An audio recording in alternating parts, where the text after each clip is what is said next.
it is now time for me to introduce you to our second distinguished speaker. Ha-Joon Chang is currently a reader in the political economy and development at the University of Cambridge, UK. And Professor Chang is the author of several widely discussed policy books, most notably Kicking Away the Ladder, 2002, subtitled Development Strategy in Historical Perspective. In 2013, Prospect magazine ranked Professor Chang as one of the top 20 world thinkers. And he has served as a consultant to the World Bank, the Asian Development Bank, the European Investment Bank, as well as to Oxfam and various United Nations agencies. He's also a fellow at the Center for Economic and Policy Research in Washington, D.C.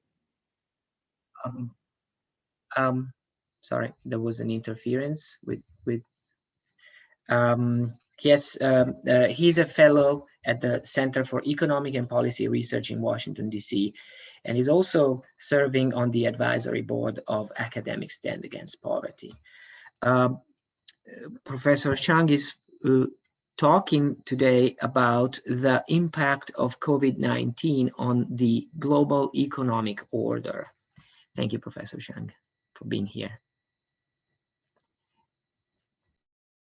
You are muted. You are muted. Okay. Yeah, thank you. Thank you. Yeah, thank you for the invitation, and thank you everyone for attending this talk. Yeah, I didn't want to make it entirely into a lecture, and agreed with the organizers that I will present a short talk, 15, maybe 20 minutes, and use the rest of the time for questions and answers. So I want to today talk about the current global economic order and how the COVID pandemic may affect that order in the future.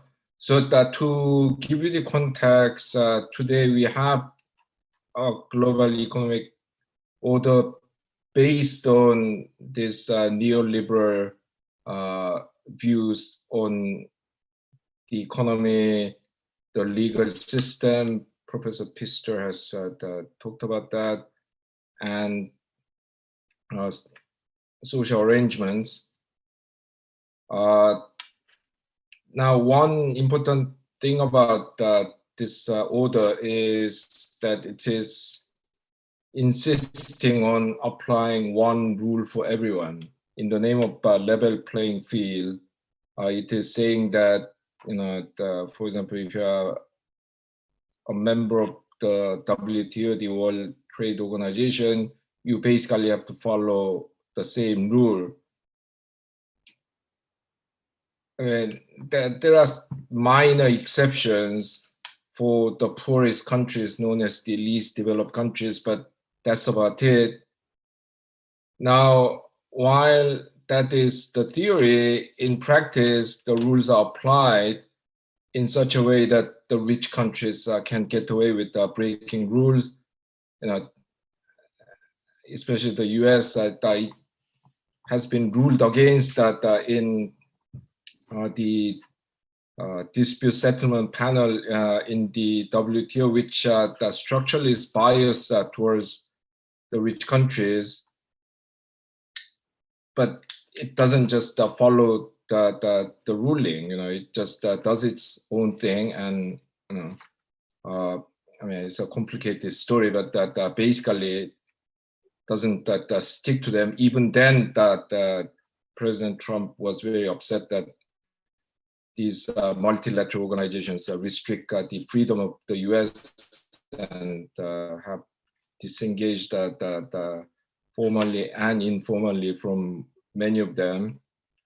So that is a great injustice to this global economic order. Of course, to put it in really longer term perspective, it's still better than the old days at the 19th century, early 20th century, when most of the weaker nations were either colonies or subject to the so-called unequal treaties in which they were deprived of their right to set tariffs. They had to concede so-called extraterritoriality, meaning that if a citizen of the stronger countries commit crime in a weaker country, the weaker country cannot try that person.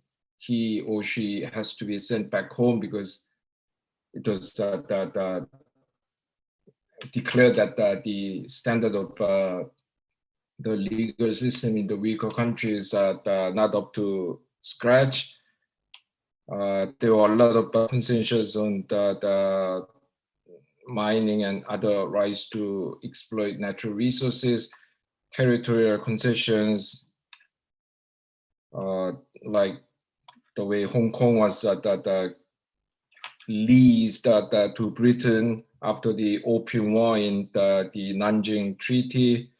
Yeah, so compared to those days, the current global economic order at least has the pretense of being even-handed and so on. But the problem is that I mean, never mind the kind of the practice that not even nearly that kind of living up to the formal arrangement, but that formal arrangement that requires that everyone follows the same rule is itself very unjust for developing countries. You know,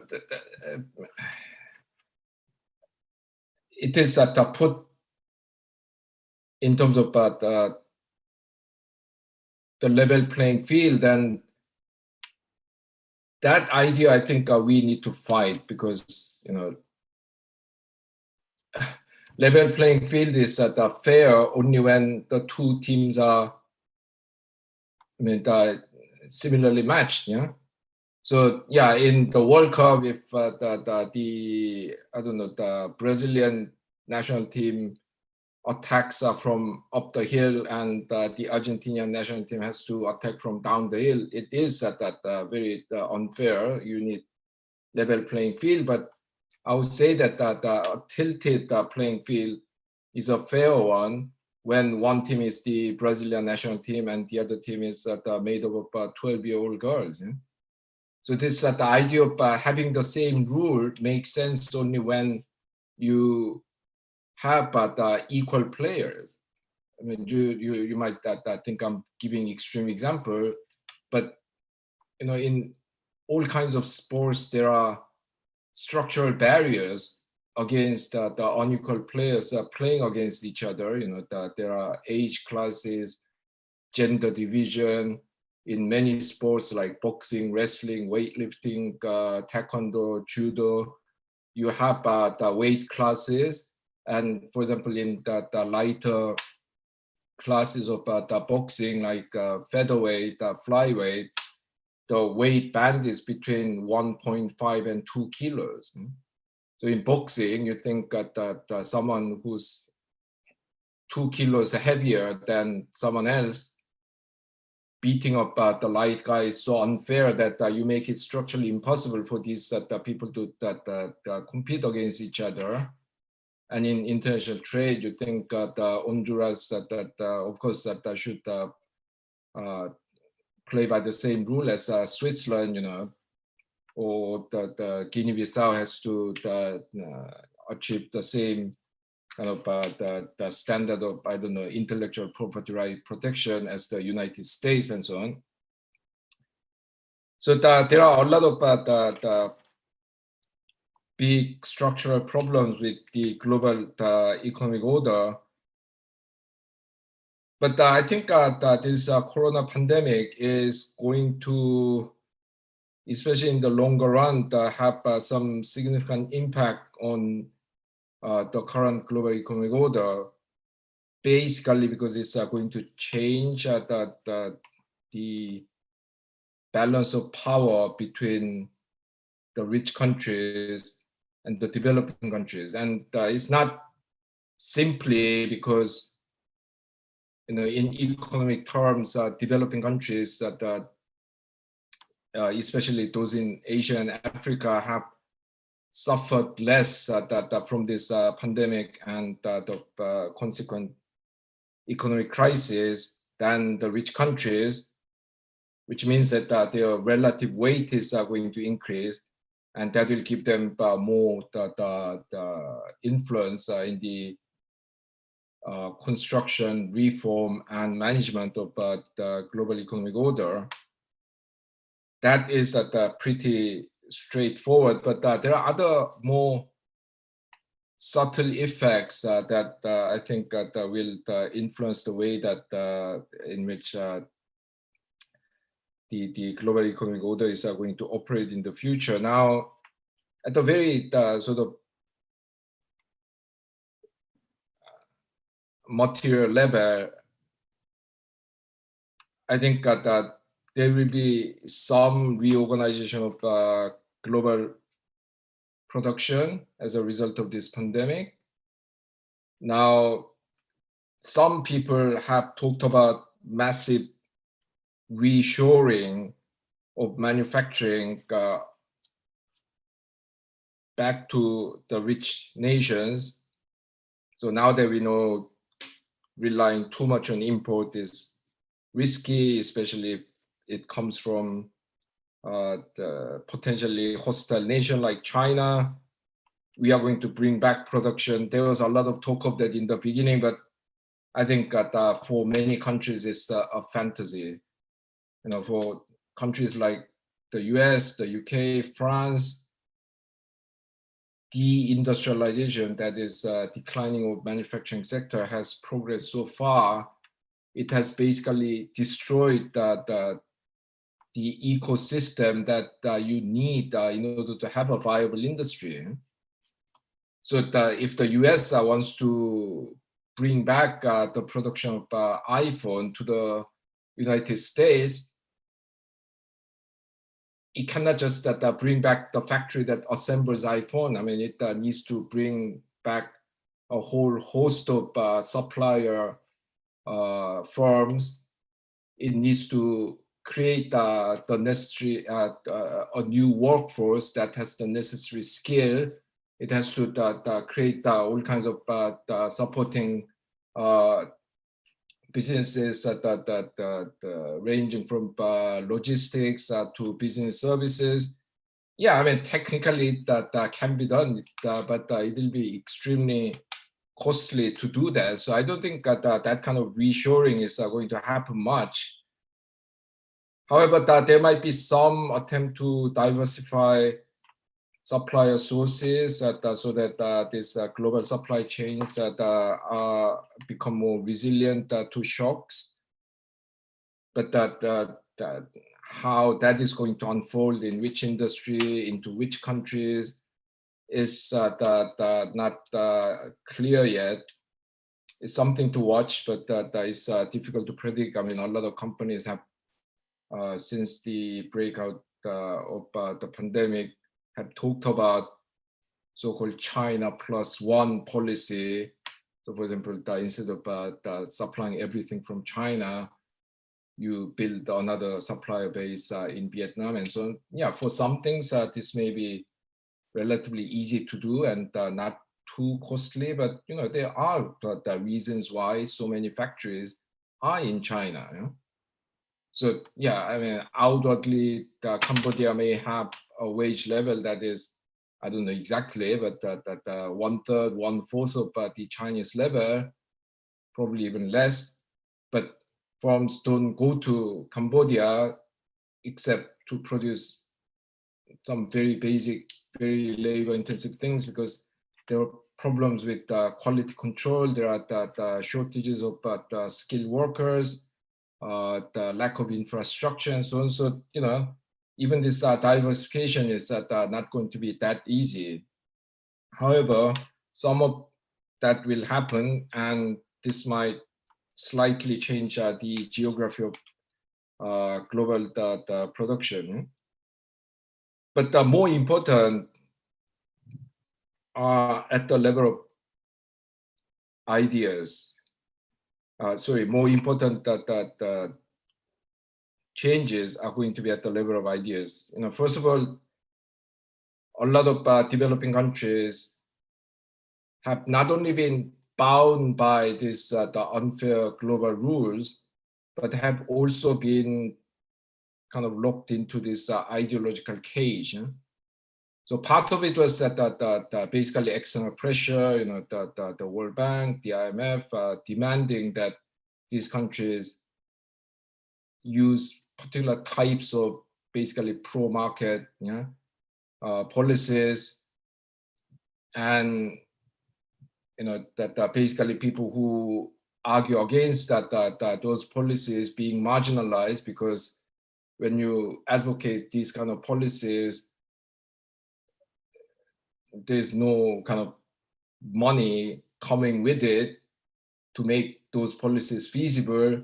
But if you advocate the World Bank, the IMF style policies, you will get money. So naturally over time, the developed countries have increasingly become kind of convinced that these neoliberal policies are the only policies that are kind of not only feasible but also beneficial.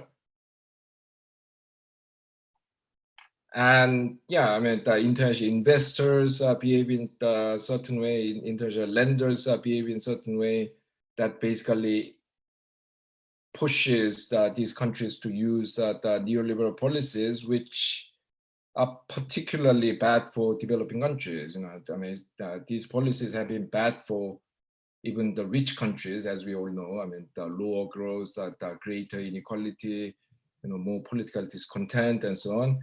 But these policies are particularly bad for developing countries. But they've been using this now with this the pandemic.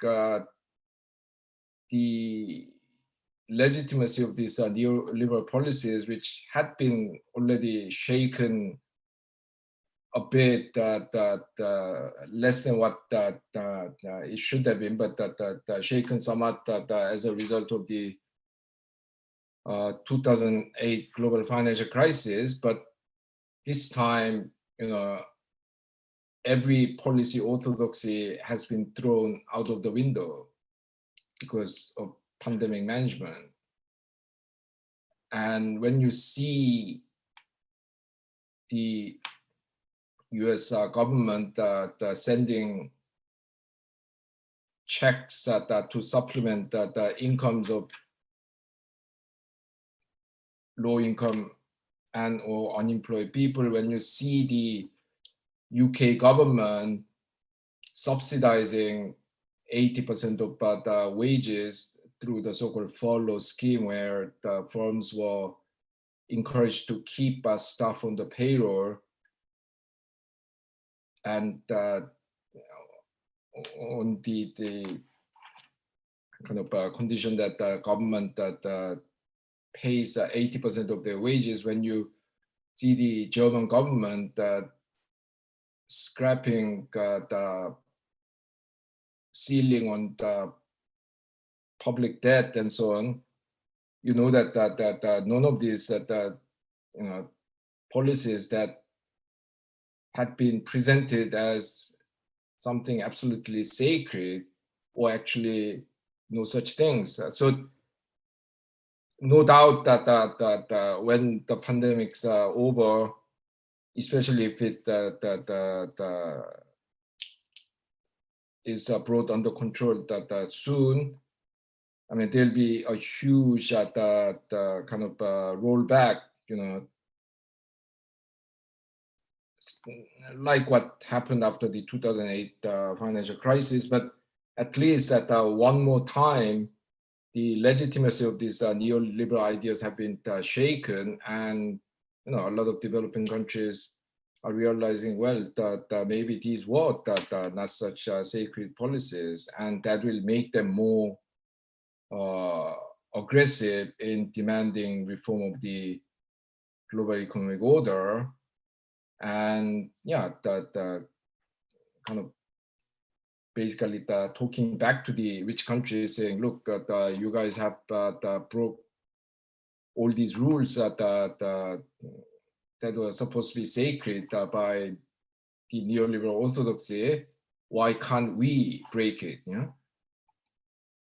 Also, I think that this crisis has had a very unexpected effect of weakening the inferiority complex that developing country people have vis-a-vis the rich nations. You know, in the pandemic, we have seen that countries like the US, the UK, France, especially, which had huge imperialist kind of legacies,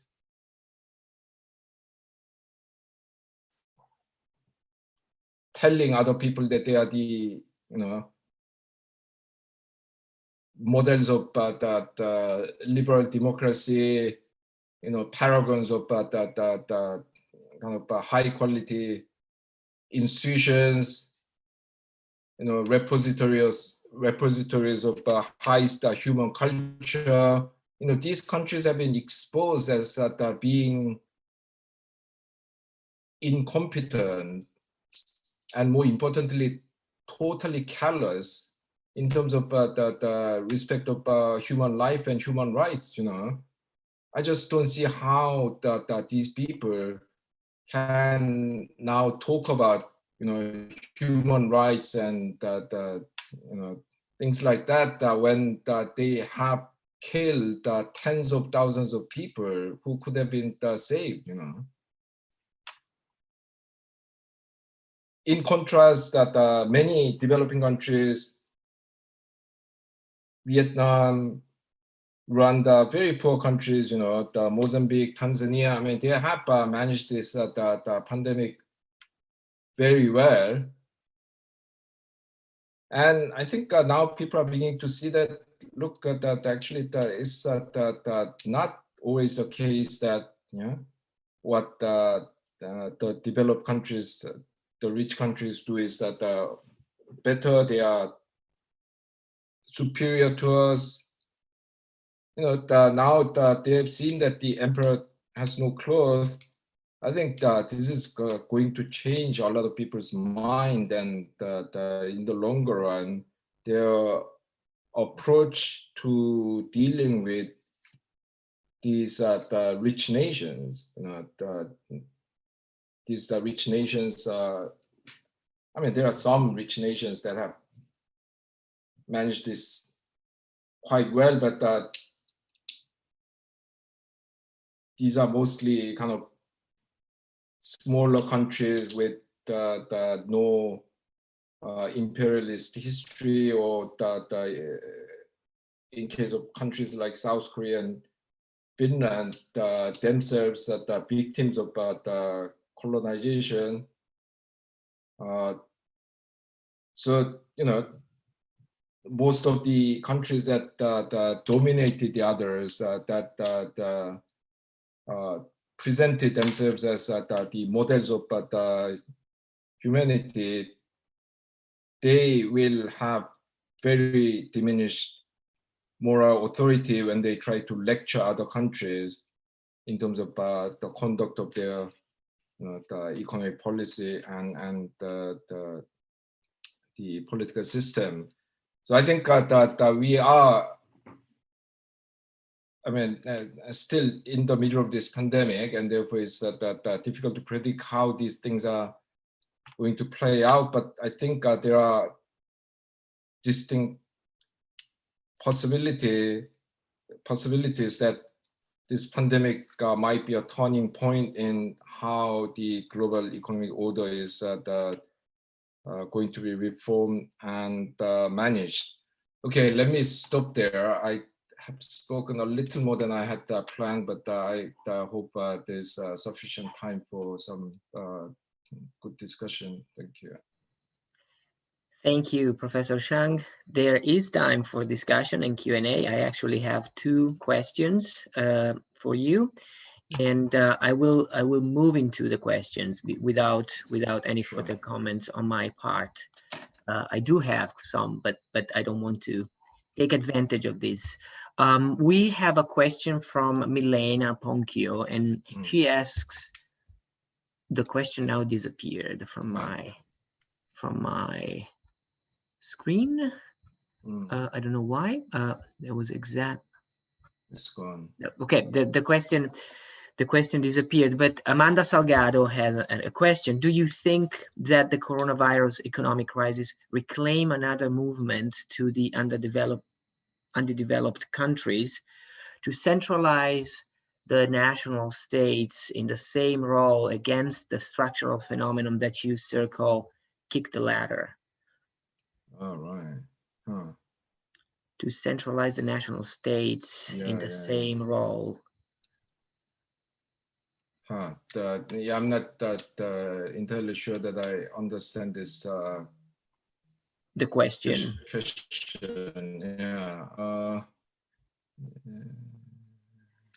I suppose the question is asking whether these crises requires a movement from these developing countries to reclaim or to re-centralize their national economies.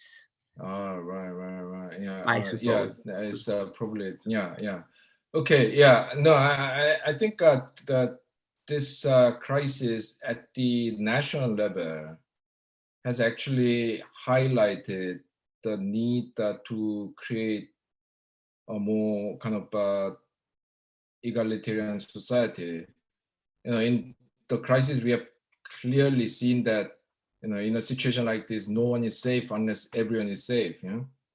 Because we know that in the countries with inadequate welfare system, I mean, this includes that rich nations like the US, but of course the problem is far more serious that in the developing nations, countries with inadequate welfare state, kind of the poor protection of the workers in terms of not giving workers the sick pay and the kind of other kind of cushions that in those countries that a lot of people had to work even if they were sick and went out.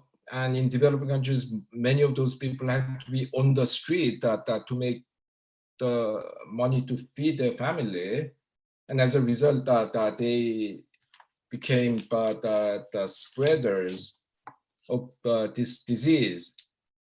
So, that we have realized that we need to provide unemployment insurance, universal health care, that sick pay, and other protection for the workers and vulnerable people if we are going to control this kind of situation. So I think in a lot of societies that there's move towards greater solidarity.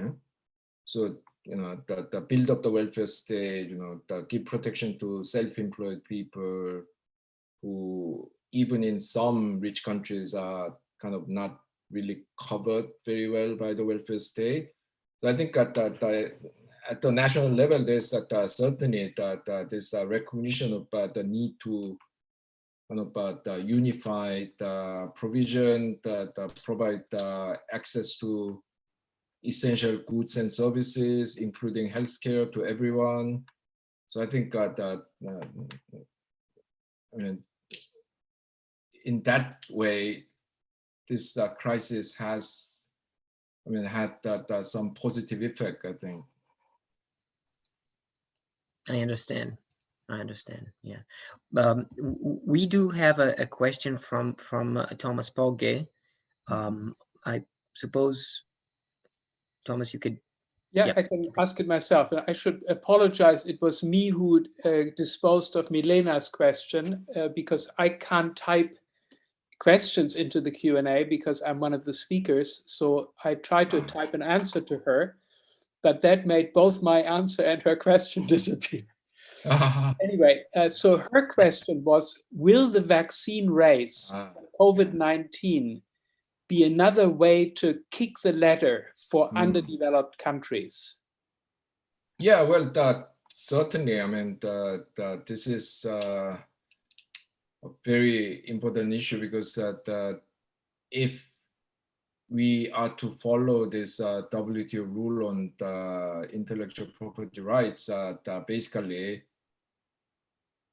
poor countries will have to pay very, very high price to these vaccines which will have patents owned by these the pharmaceutical companies in the rich countries. So this issue of intellectual property rights has been a huge issue, even before the pandemic. In the early 2000s, there's a huge controversy because the 42 multinational pharmaceutical companies decided to take the South African government to the country's constitutional court and argue that the South African governments that attempt to procure HIV/AIDS drugs from countries which at that time didn't fully protect the patents in the way demanded by the WTO, like Thailand and Brazil and so on, was against the South African Constitution, which gives freedom of business. So there's a huge controversy, because South African government and other developing country government argue that, if we want to keep on HIV/AIDS the patient healthy for a year with patented drugs, it costs in those days money between $12,000 and $15,000. We can do that with $300 to $500 if we bought these drugs up from basically the non-patented sources. And yeah, I mean, that's such a was such an outrageous contrast that the pharmaceutical companies that lost the war of public opinion and had to, give these countries that 80% discount and so on. But even so, it was still, 80% of the $12,000 is, 20% of $20,000 is still $1,000, not $300, $500. So, yeah, so this pandemic is going to bring that issue back to the table. Do we really say that people should die if they don't have money? So I think this will be a test of our commitment to basic human rights. I think that already the drug companies are kind of making noises saying, we are not going to profit hugely from this and so on. But even if the drug companies themselves do not behave as aggressively as they did in relation to HIV/AIDS drugs, the national governments of rich countries might be kind of aggressive in preventing the sale of these vaccines to other countries. So yeah, I mean, I think this will be a very good test of how our kind of lip service to common human fate and basic human rights, how serious those lip services are. Yeah, so my own question really connects with that. And you said that COVID-19 is going to effect a shift in power from the richer countries to the poorer countries. And that shift in power, of course, holds forth the promise of maybe changing the global economic order to make it a little bit less unjust and burdensome to the poor. But it seems that there are three conditions for that to happen. One is that the governments of the poorer countries have to really have the needs and interests of their populations at heart, rather than be easily bought off. Yeah.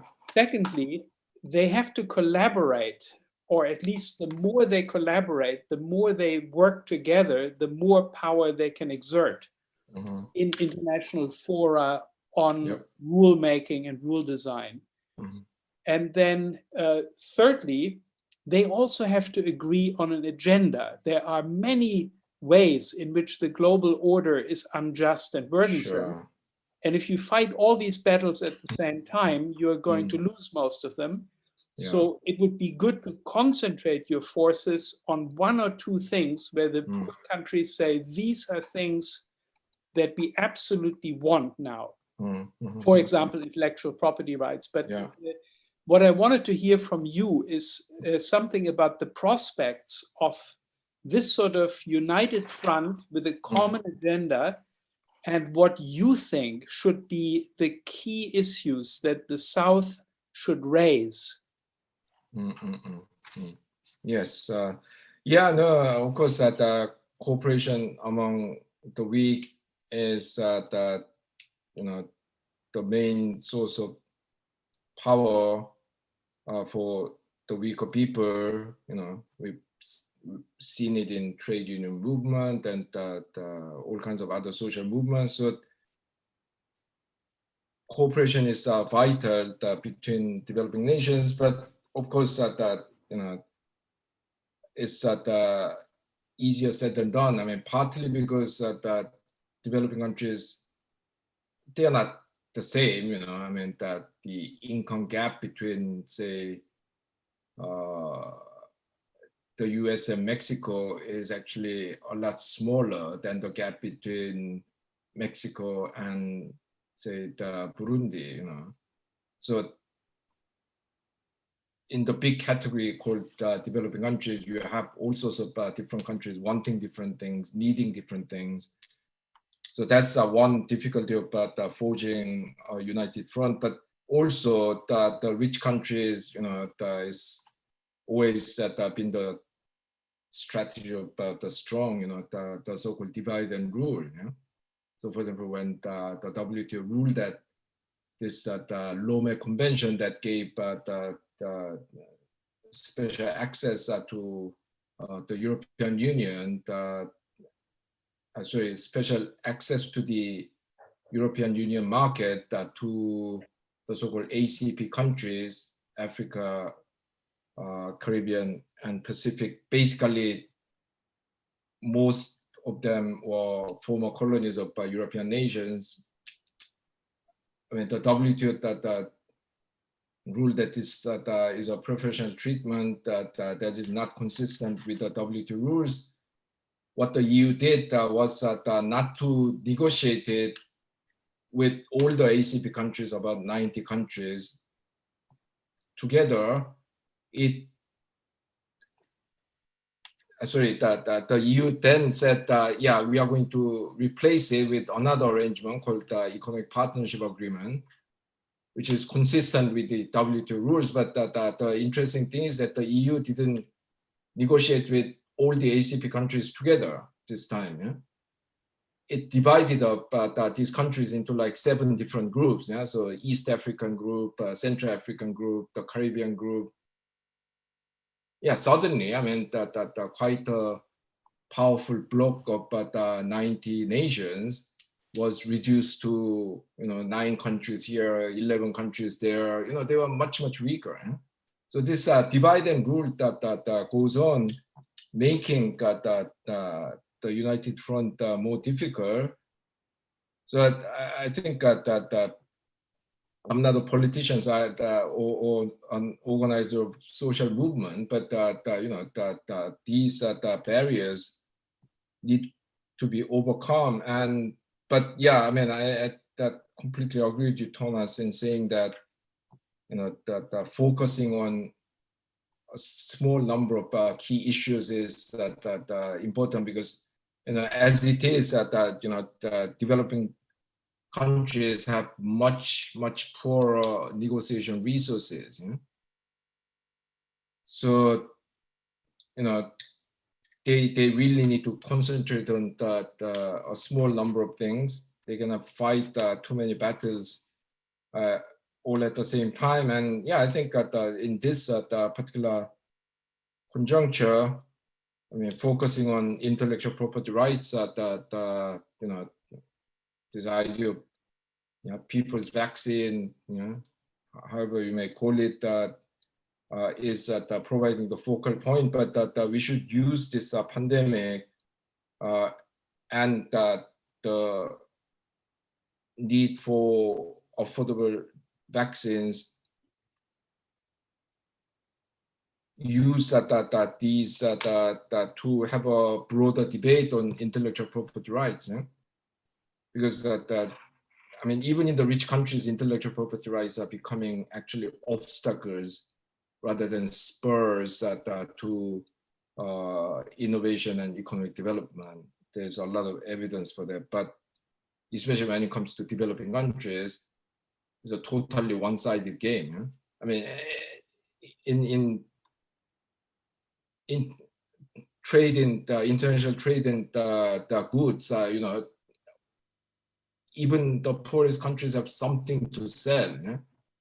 I mean, okay, it's going to be something very cheap and very vulnerable to the price fluctuations and vulnerable to the other countries that are developing synthetic substitute, but at least they'll have their, I don't know, bananas or the tobaccos or coffees to sell. But when it comes to intellectual property, the ownership is completely skewed. You know, the rich countries own 97% of world patents, and most developing countries really have like essentially zero tariff patents, so they always buy.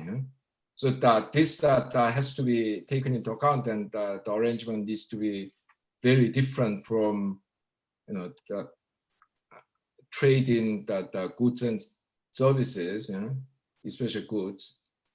I mean, I'm not saying that the arrangement for international trade in goods is fair, but you know, it's so much more unfair in the case of intellectual property, and therefore, I think that this is a very good chance to rekindle the debate on intellectual property rights in general, through which we can have an even broader debate on the justice of global economic order.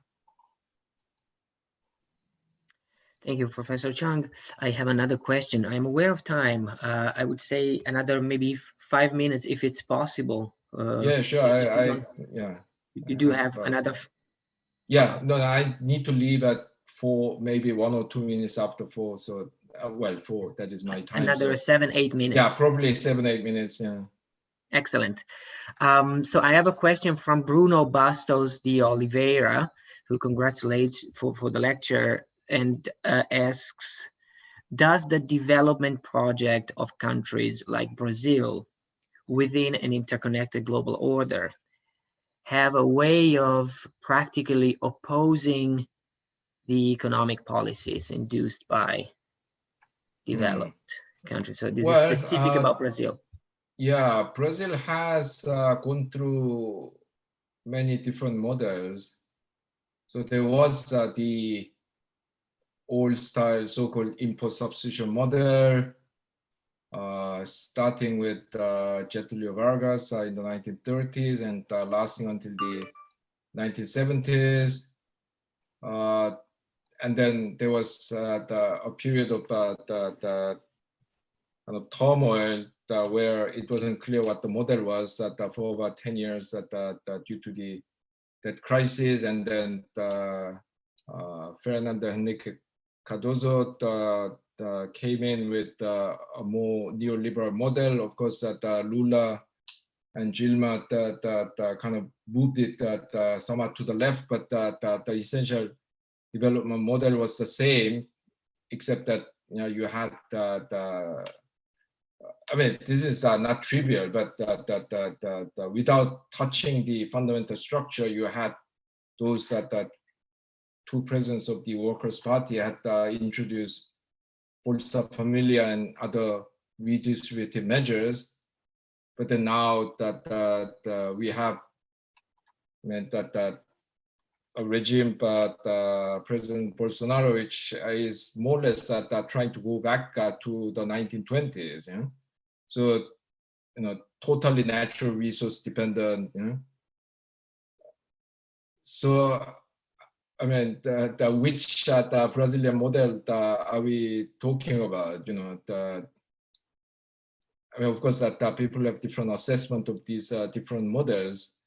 But I think that insofar as Brazil can be kind of proud of its achievement of the past, that it is the regime the old regime that made Brazil a powerful manufacturing nation, producing companies like Embraer and Petrobras and some world-class companies.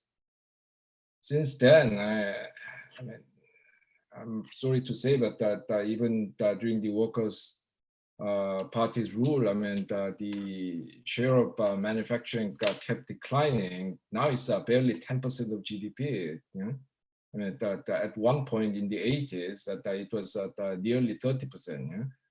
And yeah, I mean, Brazil's dependence on natural resources like iron ore, soya beans, and so on, have actually risen, not fallen, during the recent period. So I don't know. I mean, at least that you need to arrest Brazil going back to the 1920s through the current Bolsonaro model. But beyond that, what do you want? What can you do? I mean, I'm not saying that you should or can go back to the 1960s, but it certainly needs a model that is more based on innovation and productivity growth. But unfortunately, everything's been going in the opposite direction in the last 3 decades, quarter century. So, I mean, Brazil has a lot of very distinguished economies, so I don't need to tell them what to do. But yeah, I mean, the countries are at a serious juncture because, really, I mean, I think that if this kind of regime continues for another, couple of terms, then yeah, Brazil's going to go back to the 1920s. The only new thing would be the financial sector. Other than that, it will be like the 1920s. Thank you, Professor Chang. I have 2 questions now, moving from Brazil to China. And I have 2 questions about China. I think the question can be put in these terms. One of the questions is from Philippe Moutio, which asks, can you please say something about the debate in various circles that the reason why nations are moving their manufacturing base from China is because of how China handled the pandemic? And perhaps, and the addition to this is a comment, perhaps China, as a very powerful nation, could have mitigated the situation much better. The other question is related from Jamel Eddin Loisiet, sorry for the pronunciation. And the question is basically following up on this. In case many countries decide to onshore the industries, they can bring back to their own sort of frontiers, within their own frontiers. How do you see China reacting and restructuring its export-oriented economy? Yeah, China was the initial source of this pandemic, but it has managed it quite efficiently. Some people, as a result, has drawn this conclusion that you need the authoritarianism to control this kind of pandemic, but this is completely wrong. Yeah? I mean, look at Finland, look at South Korea, look at New Zealand, look at Denmark. Yeah? I mean, you can manage this very effectively in democracy with strong human rights and so on. So please let the Chinese example not to be misused as an argument used by people who failed in pandemic management as an excuse to say that, well, I mean, if you wanted us to manage pandemic, you should have accepted the authoritarianism, and since you don't want that, this is the best we can do. No, that is not true. Yeah? So let's get that out of the way. But yeah, I mean, there will be some restructuring of global value chains, as I mentioned earlier, but I don't think it's going to be that significant. I mean, especially for the reason that even if you want to move some of these things out of China, it's actually not that easy. Because China is a very efficient producer of lots of things. And I mean, trying to move it to, I don't know, Cambodia or Laos or Ethiopia, I mean, it's not easy. Also, this threat of so-called reshoring, China might have been frightened of it if this happened, say, 15 years ago, but not anymore. China, I mean, of course, it's still a relatively underdeveloped nation. Its per capita income is only about $10,000. 1/5, 1/6 of the level in North America and Europe, but it now has its own ability to generate new technologies and develop new industries. So even if Americans say, "Oh, we are going to take iPhone back to California," the Chinese will say, "Okay, be my guest. We'll produce our own phones," which they do already. Xiaomi and all these companies are, maybe not as advanced as the iPhone, but in terms of value for money, they are as good as anyone. So I'm afraid that this reshoring is not going to be a threat to China, except in a few, the selected industries. But then I said, I mean, yeah, maybe Germany, maybe South Korea, maybe Switzerland, they can reshore because they still have very strong manufacturing sector. But when it comes to the US, the UK, France, forget about it. They have already destroyed their manufacturing base, and it'll be very time-consuming and expensive. Not impossible, but time-consuming and impossible to rebuild it. And I think I need to go. Okay. Thank you very much. Thank you.